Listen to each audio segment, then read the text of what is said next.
7h37, Pierre de Villeneuve, l'heure de retrouver Mickaël Darmon pour l'édito politique. Bonjour Mickaël. Bonjour. Vous nous parlez de la droite ce matin, la droite française, plus particulièrement le parti Les Républicains, et vous nous dites que 2019 pourrait bien être pour LR le retour du temps redouté syndrome Fillon.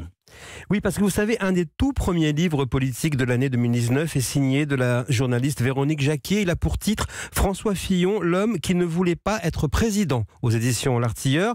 Alors la question peut se poser, pourquoi revenir sur cette candidature à l'élection présidentielle, entrée dans l'histoire politique récente comme le calvaire de la droite, balayée donc ensuite par l'élection d'Emmanuel Macron et sa réduction de la droite au niveau d'une cabine téléphonique. Alors au-delà des nombreuses informations contenues dans cette enquête, la coïncidence effectivement est troublante parce que de ce qui fut le RPR et l'UMP des années Chirac-Sarkozy, eh bien, il ne reste qu'un parti sans ligne avec un chef sur le mode un peu hologramme, c'est-à-dire l'existence est là, mais sans réalité politique. Donc disons les choses comme elles sont, hein. Dès que les portes se referment, dès que les journalistes sont absents, il n'y a pas un élu ou un responsable de la droite pour miser sur Laurent Wauquiez, qui a effectivement ce talent indéniable de fédérer contre lui. En coulisses, les chefs de la droite s'attendent à voir passer Nicolas Dupont-Aignan devant Wauquiez aux européennes. Et ceux qui le soutiennent publiquement et loyalement admettent en privé qu'il est inaudible, frappé du sceau de l'insincérité que traduisent les études d'opinion et de sondage. Bref, les dirigeants de la droite se désolent,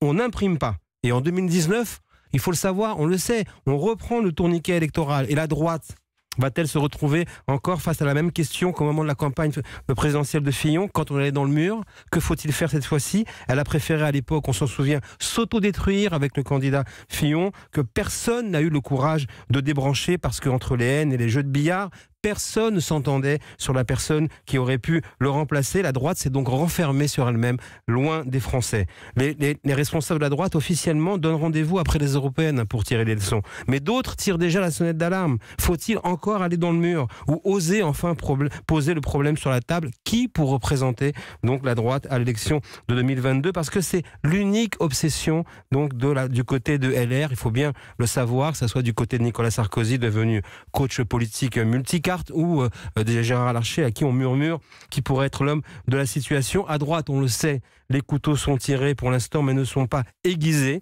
parce que le courage politique exigé sur tous les tons face au gouvernement, eh bien, ne s'exerce pas en interne. C'est effectivement ça le syndrome Fillon.